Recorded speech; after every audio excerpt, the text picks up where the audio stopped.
நமோ நாராயணாய. சர்வம் கிருஷ்ணார்ப்பணம். இந்த வீடியோல விஸ்வாவசு வருடம் மார்கழி மாசத்துக்கு உண்டான ராசி பலன் அப்படிங்கிறது தான் நம்ம பார்க்க போறோம். தமிழ் மாசம் அப்படின்னாலே ஒவ்வொரு மாசத்துக்கும் ஒரு சிறப்பு அப்படிங்கிறது இருக்கு. அந்த வகையில பகவான் விஷ்ணு பெருமானே மாதங்களில் நான் மார்கழி அப்படின்னு சொல்லியிருக்காரு. அதாவது தேவர்களுக்கு பிரம்ம முகூர்த்த நேரம் அப்படிங்கிறது தான் இந்த மார்கழி மாசம். அதனாலதான் இந்த மாசத்துல பிரம்ம முகூர்த்தத்துல ஏந்திரிச்சு பெண்கள் எல்லாமே கோலமிட்டுவாங்க. அது ஒரு பெரிய வரப்பிரசாதம் அப்படின்னு பார்க்கப்படுது. அப்படிப்பட்ட பெருமை மிக்க இந்த மார்கழி மாசம் இங்கிலீஷுக்கு 2026 டிசம்பர் 16ஆம் தேதி செவ்வாய்க்கிழமை, முருகப்பெருமானுக்கு உகந்த கிழமை. செவ்வாய்க்கிழமையில தனுசு லக்கணத்துல பிறகுது. இந்த மாசத்துக்கு உண்டான கிரக நிலைகள் அப்படின்னு பாத்தீங்கன்னா, சூரியன், கிரகங்களோட ராஜா சூரியன் தனுசு ராசியில குருவோட வீட்டுல இருக்கார். செவ்வாயும் அவரோட இருக்கார். 30ஆம் தேதி தான் இந்த மாசத்தோட கடைசியில மகர ராசிக்கு போய் செவ்வாய் உச்சமடைய போறார்.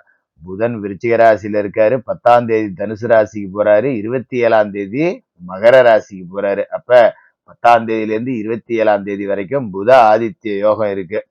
சுக்கிரன் விருச்சிகத்துல இருக்கார். 7ஆம் தேதி தனுசுக்கு போறார். அப்ப அந்த நேரத்துல நமக்கு பாத்தீங்கன்னா புத சுக்கிர யோகம் அப்படிங்கிற யோகமும் செயல்படுது.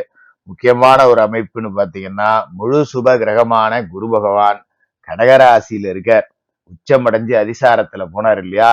இப்ப 6ஆம் தேதி, மார்கழிக்கு 6ஆம் தேதி வக்கரத்துல பின்னோக்கி வந்து மிதுன ராசியில உட்கார போறார். குரு பகவானோட வக்கர பலன்கள்ங்கிறதையும் நாம சேர்த்து பார்க்கணும்.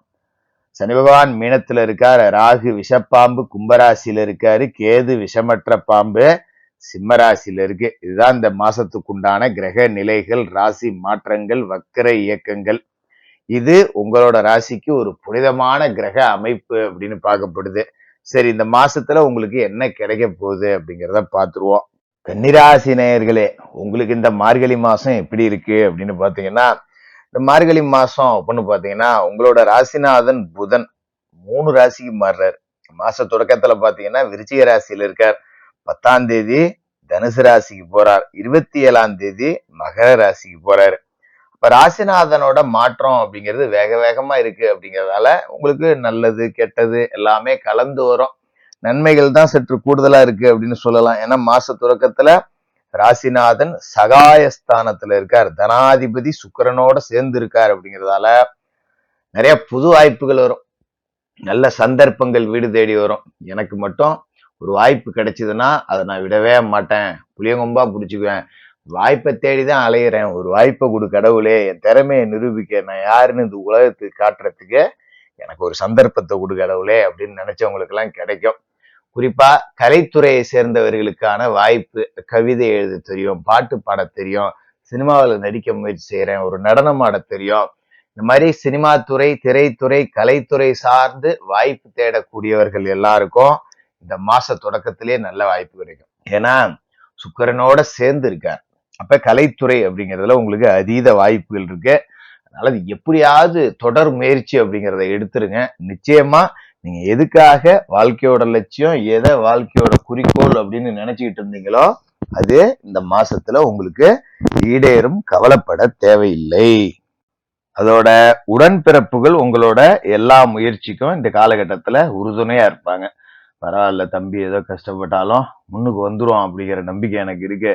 ஏதோ அவன் கஷ்டப்படுற காலகட்டத்துல நம்மளால கொடுத்து உதவுவோம் அப்படின்னு உதவியா இருப்பாங்க. அது மாதிரி கடன் கொடுத்துருந்தீங்கன்னா கடன் வசூல் ஆயிடும். ரொம்ப நாளா ஒருத்தன்ட்ட காசை கொடுத்துட்டு மாட்டிக்கிட்டேன், பெரிய இம்சையா இருக்கு அப்படின்னு வராக்கடன் இருந்தது அப்படின்னா அது எல்லாம் இந்த காலகட்டத்துல வசூல் ஆயிடும்.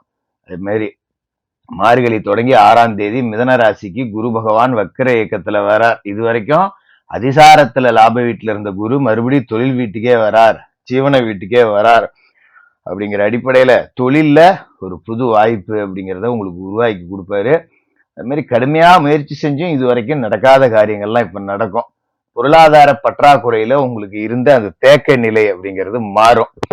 இப்ப குருவோட பார்வை அப்படிங்கிறது தனஸ்தானத்துல விழுவுது. அப்படிங்கறதால நல்ல காசு பணம் அப்படிங்கறதெல்லாம் இதுக்கு மேல நல்லபடியாவே கிடைக்கும். நீங்க கவலைப்பட வேண்டியது இல்லை. அது மாதிரி சுகவீட்ட குரு பாக்குறதால ஆரோக்கியம் நல்லா இருக்கும். மருத்துவ செலவுகள் குறையும். பாயில படுத்தவங்க கூட இதுக்கு மேல எந்திரிச்சு பம்பரமா வேலை செய்யக்கூடிய ஒரு நேரம் வந்திருக்கு.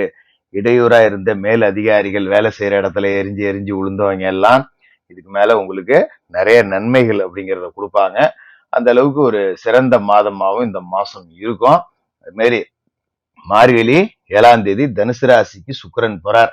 ராசிக்கு 2க்கும் 9க்கும் அதிபதியான சுக்கிரன் 4வது வீட்டுக்கு வரார். அப்படிங்கிறப்ப நிறைய சந்தர்ப்பங்கள் வரும். நிறைய பேர் புது வீடு கட்டலாம் அப்படிங்கிற யோசனையில வருவீங்க. தாய் வழி ஆதரவு அப்படிங்கிறதும் உங்களுக்கு இருக்கும்.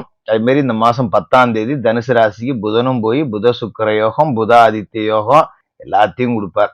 ராசிக்கு அதிபதி 4ஆம் வீட்டுல இருந்து கொண்டு நல்ல சிறப்பான பலன்கள் அப்படிங்கிறத கொடுப்பாரு. ஒரு தொழில் போட்டிகள், வியாபாரத்துல இருந்த போட்டிகள் எல்லாம் நீங்கும். உங்க கடை முன்னாடி இன்னொரு கடை இருக்கு, அது என்னப்பா நம்ம துறைவிக்கிற பொருள் அவன் 8 ரூபாய் விற்கிறான், அவன் பணக்காரன், அவனுக்கு கட்டுப்படியாம எனக்கு ஆகுமா அப்படின்னு புலம்பிட்டு இருந்தவங்களாம் அந்த தொழில் போட்டிகளை வெல்ல போறீங்க. அது மாதிரி வேலை செய்யற இடத்துலயும் யாராவது ஒரு தட்டம்புல போட்டு கொடுக்க இடைஞ்சல் பண்ண போக்குவரத்துமா இருந்தவங்க எல்லாம் விலகிடுவாங்க. இதுக்கு மேல ரொம்ப சந்தோஷமா இருப்பீங்க.